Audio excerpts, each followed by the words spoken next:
Bonjour la famille, j'espère que vous allez bien. Nous allons voir la drépanocytose aujourd'hui. Restez avec nous jusqu'à la fin de cette vidéo. Toujours dans la joie et dans la bonne humeur.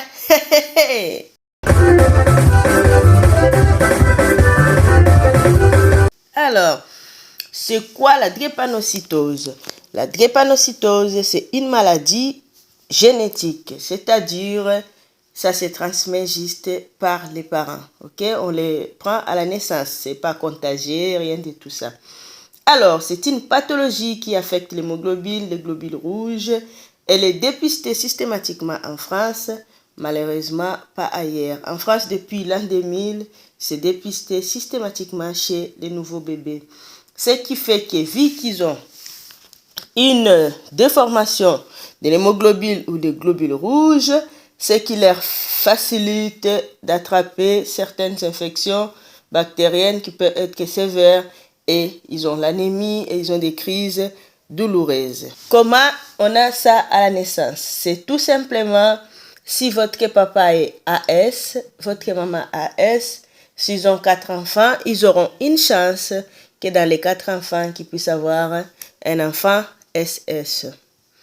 Donc, ce qui fait les anémies chroniques, les douleurs des os. En fait, ils sentent, on dirait que leurs os, il y avait un camion qui passait dessus, c'est vraiment douloureux et c'est vraiment difficile pour eux. Comment arranger ou améliorer la qualité de vie des gens vivant avec l'anémie SS ou la drépanocytose? C'est en choisissant une bonne alimentation. Par exemple, manger de la betterave, consommer des aliments qui contiennent beaucoup de fer. Nous avons les épinards, les feuilles de manioc, les patates douces. En gros, les aliments riches en fer. Faciliter aussi les aliments riches en calcium. Vous savez bien, les laits, tout ce qui va avec. Éviter absolument les aliments sucrés. Ça veut dire les sucres transformés, ok?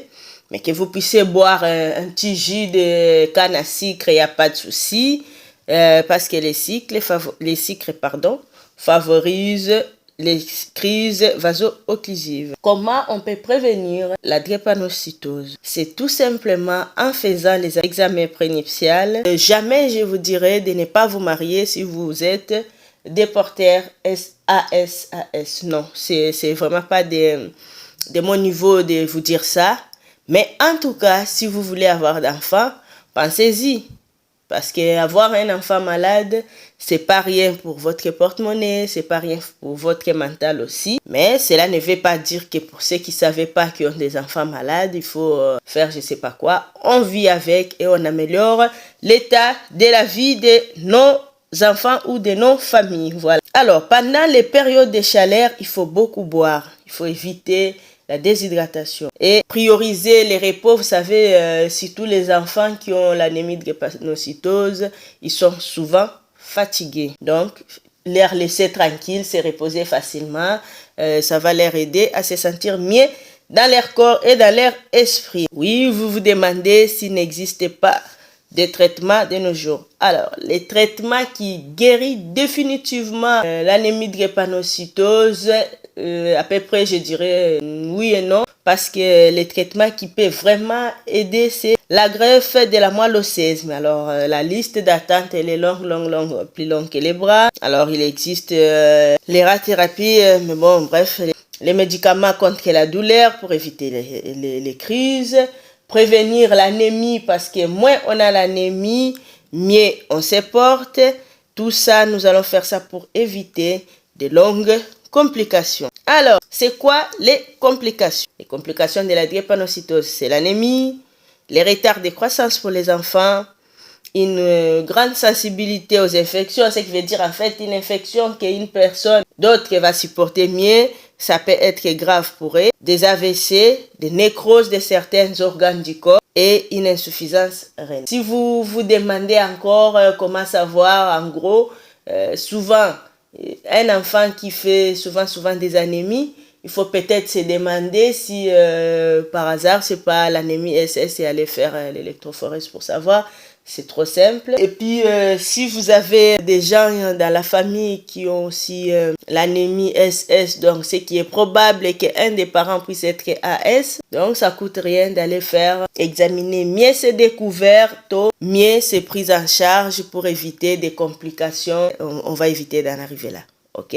Donc voilà, je pense que sinon pour les femmes enceintes, pour la dame qui a posé la question, vous pouvez avoir d'enfants si vous avez l'anémie drépanocytose ou si vous êtes SS. Vous pouvez avoir d'enfants, sauf que il faut vraiment une grande surveillance dès le début de la grossesse. Et aussi, si vous pouvez le faire avant de tomber enceinte, allez consulter pour savoir que c'est le bon moment. C'est peut-être mieux pour tous. Voilà. Prenez soin de vous, prenez soin de vos enfants, de vos parents, de vos copines qui sont malades. Traitez-les correctement, ne les rejetez pas. C'est des gens normaux comme vous et moi. Mais c'est des choses génétiques qui arrivent. Sinon, pour moi, on se voit dans une prochaine vidéo. Je vous souhaite une bonne journée. N'oubliez pas de liker, de partager et de vous abonner. Toujours dans la joie et dans la bonne humeur.